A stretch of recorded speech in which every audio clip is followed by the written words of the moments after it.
বইয়া বইয়া বিড়ি খায় আর এনে গপ মারে, আর বেড়ির নাচ দেখে, টেলিভিশন দেখে, আর হুজুর ঠিক করে অমুক হুজুরের আকিদা বালা না, তাইনের আকিদা বালা।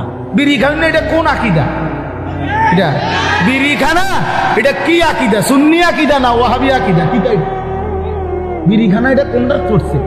কি সুন্নি জমাতে পড়ছে না ওয়াহাবি জমাতে পড়ছে? কোনটা? কথা বলেন না কেন? এটা কোনটা? হ্যাঁ, আপনি আকিদা টোয়াইতে নাইছেন, আপনি কি বোঝেন মিয়া? আকিদা কি বোঝেন আপনি? আজ পর্যন্ত এই দুর্গন্ধযুক্ত বিড়ি এটাই ছাড়তে পারেন নাই। এবার আসি, হ্যাঁ আকিদা, অমুকের আকিদা বলে বালান, আমার অমুকের আকিদা বালান। আপনি তো শরীরে গন্ধের কারণে কাছে দাও দেন, আপনার দুর্গন্ধ। ওটা আকিদা ঠিক করে। চা দোকানে টেলিভিশন চায়, আগ করলে গালি দেয়, কথা কইলে গালি ছাড়া কথা বলতে পারে না। কি আশ্চর্য মুসলমান, অবাক করা মুসলমান। বিড়ি সিগারেট একটি দুর্গন্ধ জাতীয় নিকৃষ্ট বস্তু।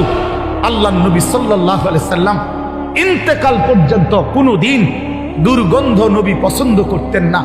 যিনি কাঁচা পেঁয়াজের গন্ধ পছন্দ করতেন না, কাঁচা রসুনের গন্ধ নবী পছন্দ করতেন না, নবীজি ঘামের দুর্গন্ধ পছন্দ করতেন না।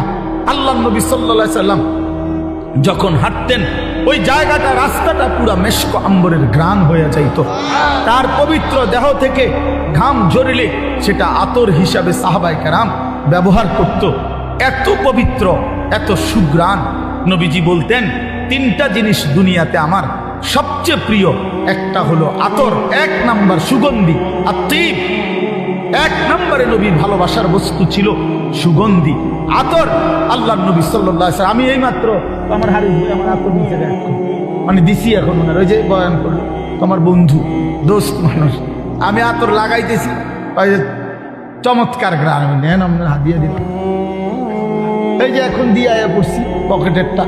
তো বলতেছিলাম যে আল্লাহ নবী সাল্লাল্লাহু আলাইহি সাল্লামের সবচেয়ে প্রিয় বস্তু ছিল আতর, যিনি কখনোই দুর্গন্ধ পছন্দ করতে পারতেন না।